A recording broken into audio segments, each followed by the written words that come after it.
Hey, Emma here from Team Living Your Dream. And today in the 7 Minute Success Secrets, I'm going to be following on from what I was talking about yesterday when I was on the train back from southwest of the UK. Anyway, I wanted to talk about habits. If you remember yesterday, I was saying that my vlog was about how I get the excuses all the time from people of I haven't got enough time or I haven't got enough money to do the things I want to do. And what I talked about was really it comes down to changing your habits.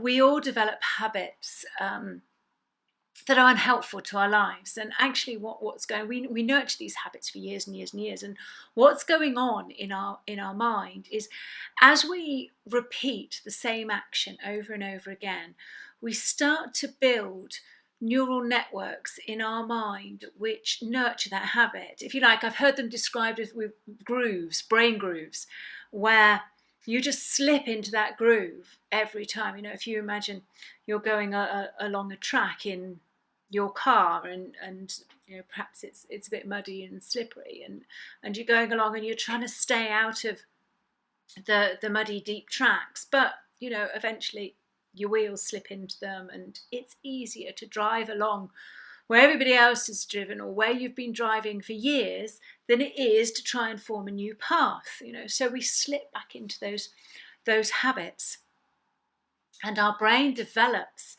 the habit network, and our mind, our primitive brain, our negative brain, is only interested in one thing, and that's your survival. And how it thinks is, and how it deals with habits is, it believes that if you did something yesterday and you survived, it'll encourage you to do it again today, which is why you feel compelled quite often to follow habits that you know intellectually are bad. Smoking is a really, really good example. You know, intellectually we know that smoking is bad for us and bad for our health, but we get compelled to doing it, and that's because, you know, we don't smoke from our intellect. We smoke from this primitive but habit forming part of the brain, which goes, well, you did that yesterday, you did that last time you were stressed, you did that last time you were excited, you did that last time you were drinking, therefore it must be a survival tactic for those circumstances, do it again. And this is what is going on behind our habits. So, you know, we might do things that we know aren't great habits, and we will have many of them, and we will have nurtured them for years and years and years. So they become quite deeply ingrained in our mind and in our daily routine of what we do. And if you don't approach it from the right way, changing these habits can appear quite difficult.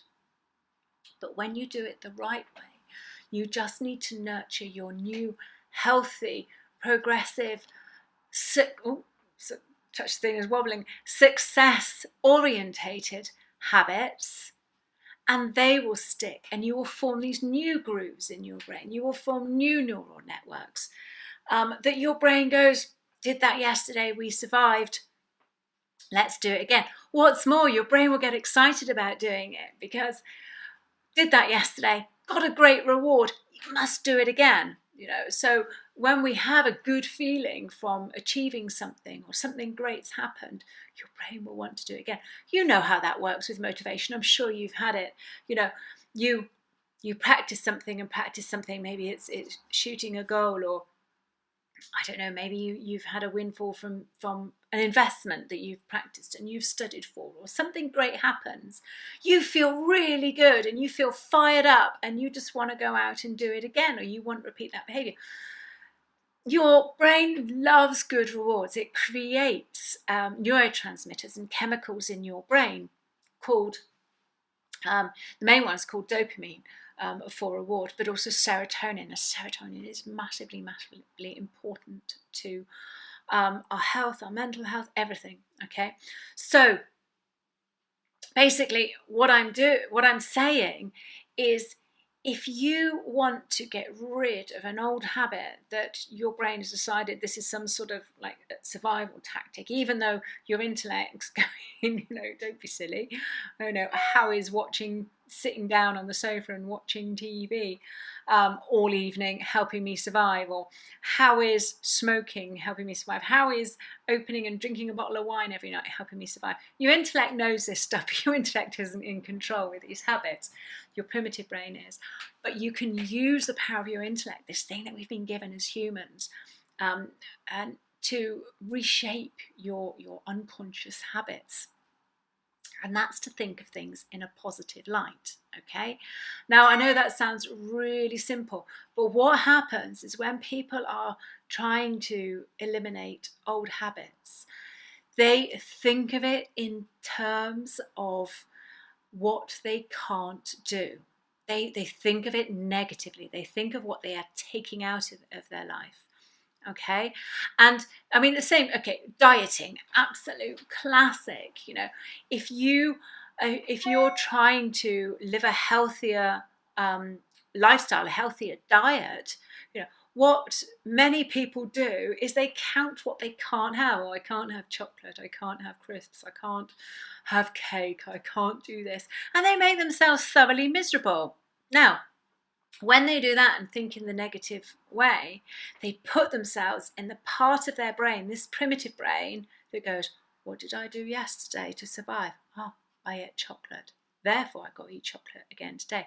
And all you can think about is chocolate, chocolate, chocolate until you give in and you go and have it because you want to slip back into the groove that your brain's gone, you've got to do this to survive, okay? So what do you do instead? You don't take things out. You put things in and you think of things in a positive light. You decide, first of all, say it's a time thing or a money thing. You decide what's going to go, all right?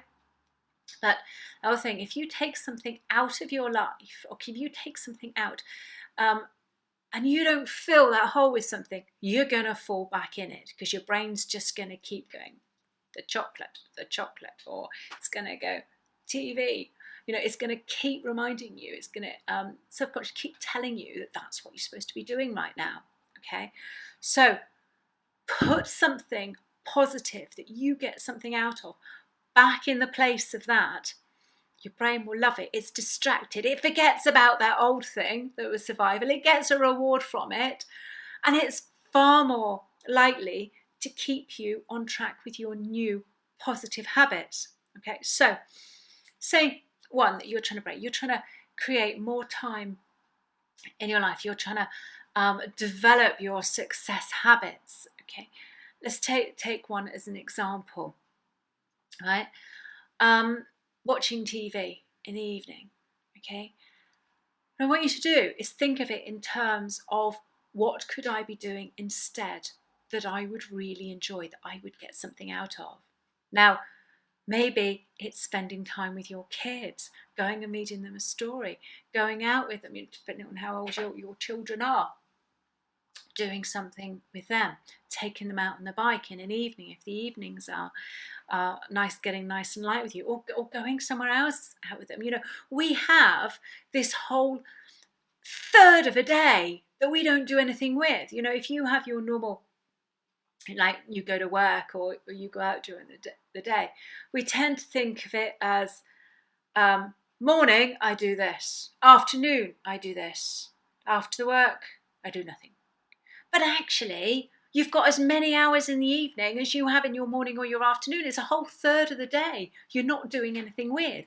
Now, if you could fill that up with things that you enjoyed, which were for your benefit, that you got a reward from, like seeing your kids or going out to see friends, going to see friends or family on the way home from work, sitting and reading a personal development book or studying something, you could potentially have 4 hours to study a new skill, get new qualifications, learn stuff. If you are filling the time that you're taking out for a bad habit, if you fill it with things that you enjoy, things that you're excited about, these are what is going to form your new habits and are going to fill that time and make that a long life habit. I remember that I didn't discover learning and self-development until I was, I think, about 42. You know, how ridiculous is that? You know, I did what many people do, is I left school, well, at my age, which I'm 50 this year. I left school at 16, which the age I am is when you generally left school, unless you were, you know, particularly academic. It was only really a very small percentage of people who went on to university. Okay, so generally you left school and went to college, or you did on-the-job training and that sort of stuff. So I hated school, couldn't wait to get out. First thing I did as soon as I could was leave and get a job, right? So actually I hadn't learned, and because of my experience at school was particularly horrendous, I hated it. I wasn't interested in going to study and learn more stuff again. I hadn't gotten onto that secret. And so I didn't do any learning again until I was in my 40s, which is absolutely ridiculous. But once I did, I discovered just how exciting learning is, how much you get from it, how much it develops your life, okay? And how much, you know, you can learn whatever you want to learn, and you always can. It's just your interest and your passion. Anyway, I digress. What I'm basically saying is, you want to change habits, don't just take out the old habit that you know isn't serving your life and isn't working towards your success or your progress or changing anything you want to. Take out the habit. You can do it, but fill it with something pleasurable, something you enjoy, something that's going to give you that reward, that shot of dopamine, that shot of serotonin, your feel good neurotransmitters. So you will want to do it again and again and again, and you can form new habits. And it's surprisingly easy and surprisingly quick when you do it the right way.